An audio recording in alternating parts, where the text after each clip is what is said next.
नमस्कार क्रांतिकारियों, स्वागत है आप सभी का आपके अपने YouTube चैनल स्टडी कैपिटल पर। तो कैसे हैं आप सभी और कैसी चल रही है आप लोगों की प्रिपरेशन। आई होप कि आप सब अच्छे होंगे और आपकी प्रिपरेशन भी बहुत अच्छी चल रही होगी। तो आज की इस वीडियो में हम लोग देखेंगे प्रश्नावली 5.2 और प्रश्नावली 5.2 से पहले की जितनी भी प्रश्नावली है उनको मैं सॉल्व करा चुका हूँ। आप लोग जाकर के प्लेलिस्ट में वीडियो देख सकते हो, आपको हर प्रश्नावली की वीडियो उपलब्ध रहेगी। तो और ये हमारा आज देखेंगे अब इसमें 15वां सवाल, और इससे पहले 14 सवाल जो हैं उनको मैं एक अलग वीडियो में सॉल्व कर चुका हूँ, आप लोग जाकर के देख सकते हैं। तो आइए देखते हैं हम लोग 15वां सवाल। तो 15वें सवाल में हमसे कहा गया है n के किस मान के लिए दोनों समांतर श्रेणियों 63, 65, 67 और 3, 10, 17 डॉट के 90वें पद बराबर होंगे।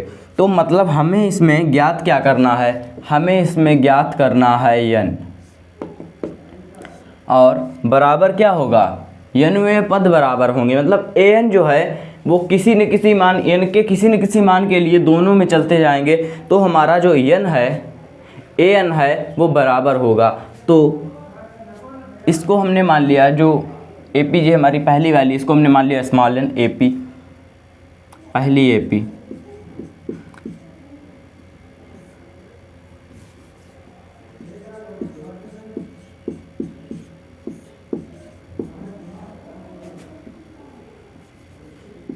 और इधर हमने मान ली दूसरी AP।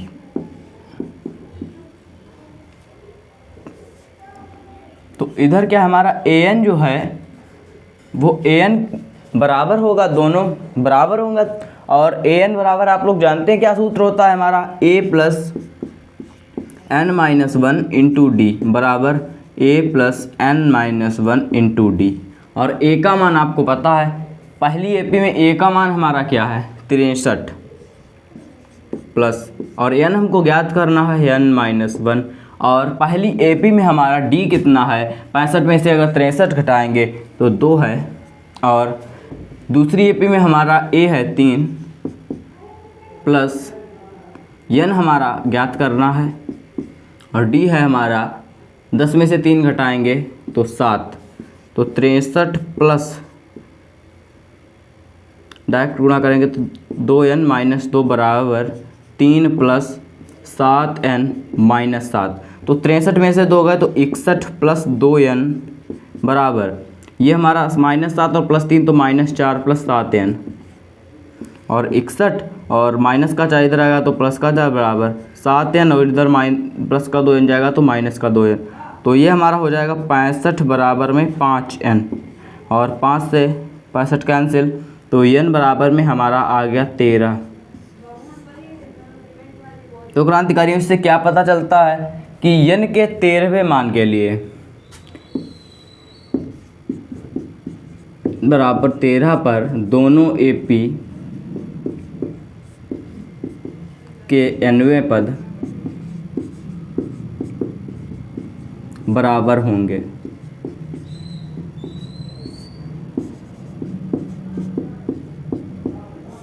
तो क्रांतिकारियों आपका 15वां सवाल हो गया सॉल्व, और अब हम देखेंगे इसका 16वां सवाल। तो देखिए क्रांतिकारियों, सवाल नंबर 16। तो सवाल नंबर 16 हमसे कहता है वह AP ज्ञात कीजिए। इसमें हमको पूरी AP ही ज्ञात करनी है, जिसका तीसरा पद 16 है और 7वां पद 5वें पद से 12 अधिक है। तो देखिए क्या होगा इसका। सबसे पहले तो हमसे कहा गया है जिसका तीसरा पद 16 है, मतलब A3, तीसरा पद हमारा है A3 बराबर 16, मतलब a प्लस 2d बराबर हमारा है 16, जिसको हमने मान लिया समीकरण 1। और अब हमसे क्या कहता है आगे, 7वां पद 5वें पद से 12 अधिक है। तो 7वां पद A7 जो है वो 5वें पद से, मतलब A5 है इससे 12 अधिक है। तो A7 जो है वो A5 से 12 अधिक है, तो A5 में हमने 12 जोड़ दिया तो वो हमारा A7 के बराबर हो गया। तो A7 क्या होता है हमारा a प्लस 6d, और A5 हमारा होता है a प्लस 4d प्लस 12। और अब हम इसका a से कर दिया a कैंसिल, इधर 6d उधर 95 करेंगे तो 4 का d का तो माइनस का 4d बराबर 12, माइनस का प्लस का 6d माइनस का 4d 2d बराबर 12, कैंसिल कर दिया, d बराबर में हमारे सामने आ गया 6। और d का मान समीकरण 1 में रखने पर।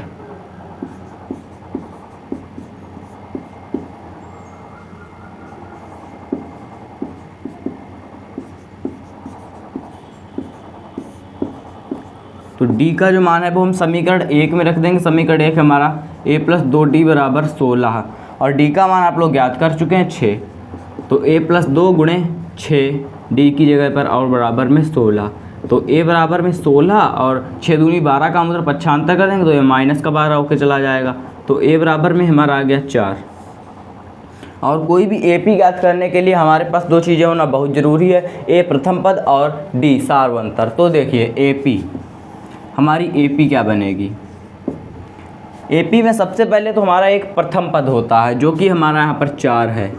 तो ये हमारी AP का प्रथम पद हो गया। और फिर हमें क्या करना होता है, उसी AP में हमको जो उसका D होता है वो जोड़ते हुए चलना होता है। तो इसमें भी हम कर देंगे +6 कर देंगे तो हमारी यहाँ पर आ जाएगा 10। फिर ये हमारा हो जाएगा 16 और ये हमारा हो जाएगा 22 और ये 28 और ये AP हमारी इसी तरह से चलती रहेगी। तो क्रांतिकारियों, ये आपका 16वां सवाल हो गया सॉल्व। और अब हम देखेंगे इसका 17वां सवाल। तो देखिए क्रांतिकारियों, सवाल नंबर 17। तो सवाल नंबर 17 में हमसे कहा गया है AP 3 8 13 253 में अंतिम से 20वां पद ज्ञात कीजिए। तो ये अंतिम से 20वां पद ज्ञात करने का हमसे पूछा है, सिर्फ हमें यहाँ पर डराया गया है। तो अंतिम से 20वां पद हो या प्रथम से 20वां पद हो तो बात तो एक ही है, मतलब एक ही बात नहीं है लेकिन एक ही बात है। तो देखिए कैसे एक ही बात होगी। तो जब हम शुरुआत से इसका 20वां पद निकालेंगे तो हमें a मानेंगे, ये जो शुरुआत वाला हमारा पद है इसको हम a मान लेंगे।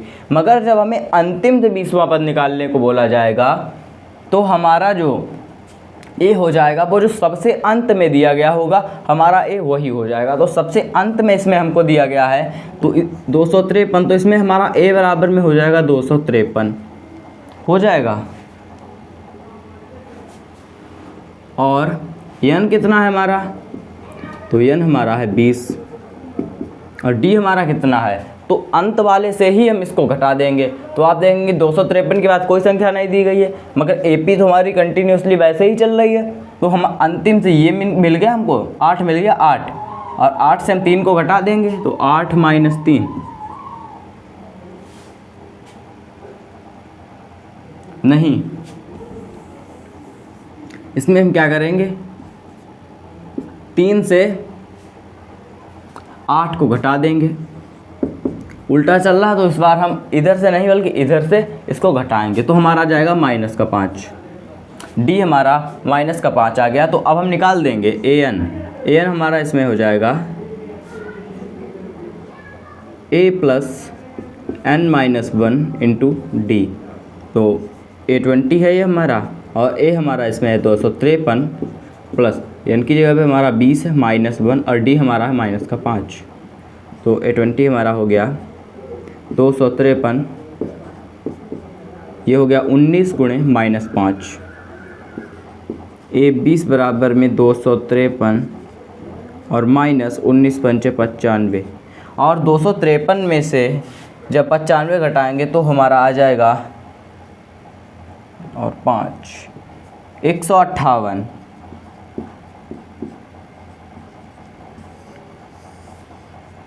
तो क्रांतिकारियों, जब हम अंतिम से 20वां पद निकालेंगे तो हमारा आएगा 158। और आपका सवाल नंबर 17 हो गया सॉल्व। अगर आपको कहीं भी दिक्कत आ रही हो तो आप लोग कमेंट करके बता सकते हैं, मैं आपको उसका सल्यूशन प्रोवाइड करा दूंगा। और अगर वीडियो अच्छी लगी हो तो वीडियो को लाइक करते चलिए, क्योंकि आपके लिए यहाँ पर बहुत ज़्यादा मेहनत की जा रही है। और अब हम देखेंगे इसका सवाल नंबर 18।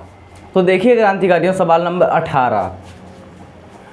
तो सवाल नंबर 18 हमसे कहता है किसी AP के चौथे और 8वें पदों का योग 24 है तथा छठे और 10वें पदों का योग 44 है। इस AP के प्रथम 3 पद ज्ञात कीजिए।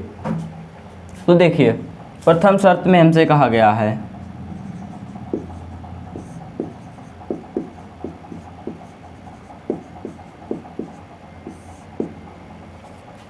कि AP के चौथे और 8वें पदों का योग 24 है। AP का चौथा पद हो गया ये हमारा A4 और 8वां पद हमारा हो गया A8 और इनका योग कितना है 24। और A4 की वैल्यू आप लोग जानते हैं क्या होती है, A + 3D और A8 की A + 7D। और बराबर में कितना है 24। तो ये हमारा हो गया 2a प्लस 3d और 7d 10d बराबर में हमारा 24, जो कि हमारा है समीकरण नंबर 1। और अब हम देखेंगे इसकी दूसरी शर्त, द्वितीय शर्तानुसार।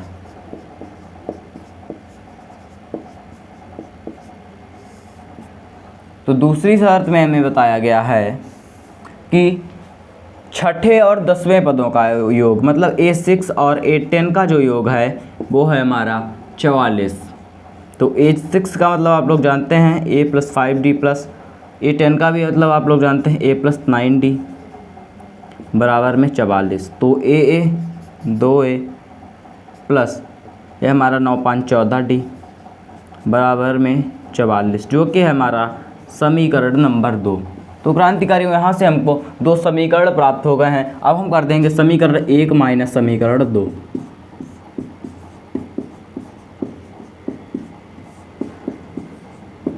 समीकरण 1 हमारा है 2a + 10d बराबर 24।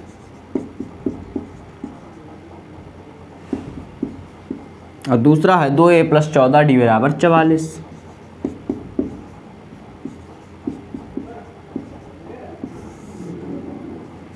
तो ये सब साइन हमारे चेंज हो जाएंगे। तो ये यहाँ पर 2a से 2a कैंसिल, 1 + का 1 माइनस का, और माइनस का 14d प्लस का 10d, तो माइनस का 4d बचेगा। और यहाँ पर हमारा बचेगा माइनस का 20, माइनस से माइनस कैंसिल, 4 से 20 कैंसिल, तो d बराबर में 4 × 5 = 20, तो 5। और d का मान अब हम रख देंगे समीकरण 1 में। d का मान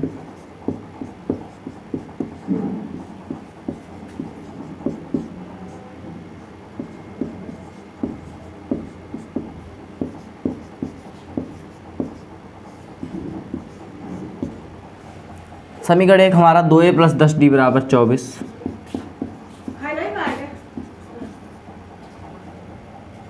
और d की जगह पर हम रख देंगे 5, तो 2a + 10 × 5 बराबर में 24। तो 2a बराबर में हमारा हो जाएगा 24, और 10 × 5 = 50, उधर जाएगा तो माइनस का हो जाएगा। तो 2a बराबर में 26 माइनस का, और ये 2 से कट गया, तो a बराबर में हमारा आ गया माइनस का 13।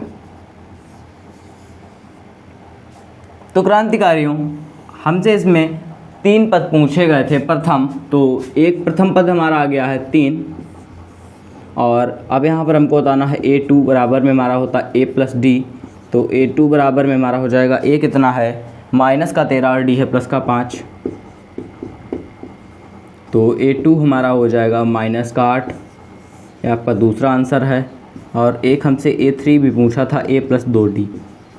तो a हमारा है माइनस का 13 प्लस d हमारा है 5, तो -13 + 10, तो a3 बराबर में हमारा हो जाएगा माइनस का 3।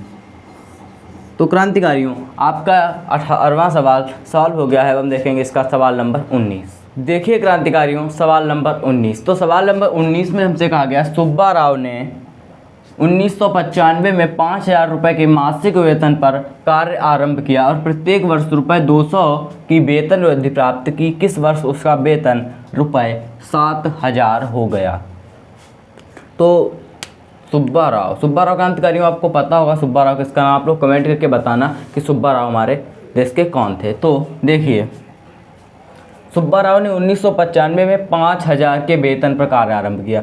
तो सुब्बा राव ने 1995 में 5000 के वेतन पर कार्य आरंभ किया, इसका मतलब इसमें हमारा ए क्या हो जाएगा, ए हो जाएगा हमारा इसमें 5000। तो सबसे पहले ए आया 5000, तो ए बराबर में हमारा हो गया है 5000 और उसका वेतन कब 7000 रुपये हो जाएगा। तो सबसे लास्ट में हमारा 7000 आ रहा है, तो ए एन बराबर हमारा 7000 और बीच में डी की बात हो रही है। तो डी कितना है हमारा, हर वर्ष उसका जो वेतन है 1995 में उसका वेतन था 5000, तो 1996 में उसका वेतन हो गया 5200 उस पर वृद्धि हो गई, मतलब डी हमारा जो है, और 1997 में वेतन हो जाएगा 5400, तो 200 रुपये वो हर साल बढ़ रहा है। तो डी बराबर हमारा 200। और n हमको इसमें से निकालना है। तो सूत्र होता है हमारा an बराबर n plus n a plus n minus 1 और इंटू डी। तो an हमारा 7000 और a हमारा है 5000 प्लस n हमको ज्ञात करना है और d हमारा है 200। तो 7000 बराबर में 5000 प्लस n हमारा और 200 से गुणा होगा तो 200n और माइनस का 1 से गुणा होगा 200 का तो माइनस का 200। तो 7000 बराबर 5000 में से 200 जाएगा तो बचेगा 4800 प्लस 200n। तो 7000 में से हमारा 4800 जाएगा और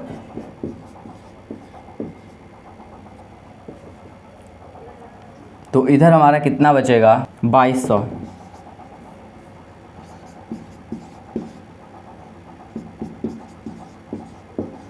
जीरो से जीरो कैंसिल, 2 से कैंसिल, तो n बराबर में हमारा 11 आ गया। तो 11 वर्ष बाद मतलब 11 वर्ष बाद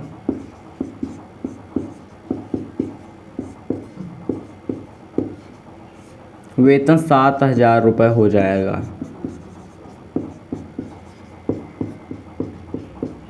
तो क्रांतिकारियों आपका 19 नंबर सवाल हो गया सॉल्व। और अब हम देखेंगे इसका सवाल नंबर 20।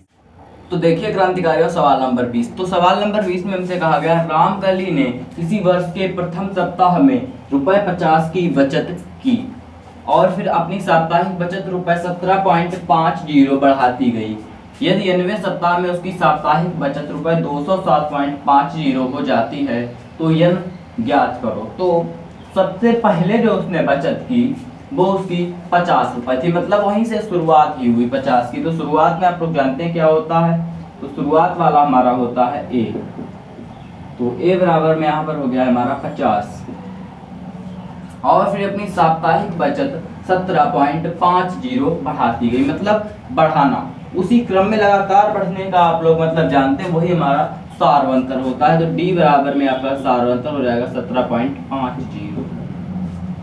यदि 90वें सप्ताह में उसकी साप्ताहिक बचत ₹207.50 हो जाती, मतलब सबसे 50 से 17.5 बढ़ाते वो जहां पर पहुंची तो सबसे लास्ट में वो पहुंची 207.50। सबसे लास्ट वाले को आप जानते हो जाता हमारा an बराबर में 207.50 और d हमारा जो है वो ज्ञात है और n ज्ञात करना है हमको।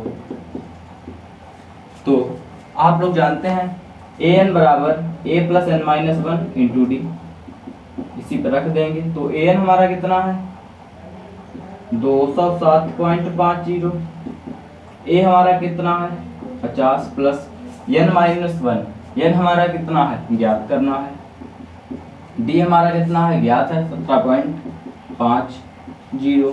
तो 207.50 बराबर 50 प्लस 17.50 n हो जाएगा, ये हमारा 17.50 n और ये हमारा हो जाएगा 17.50 को भी माइनस का।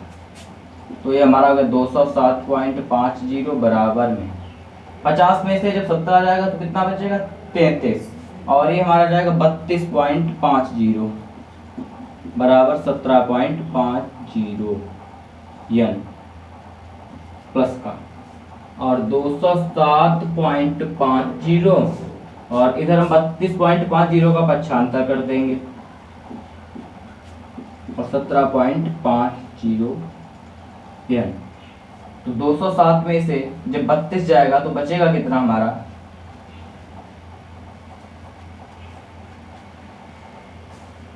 175।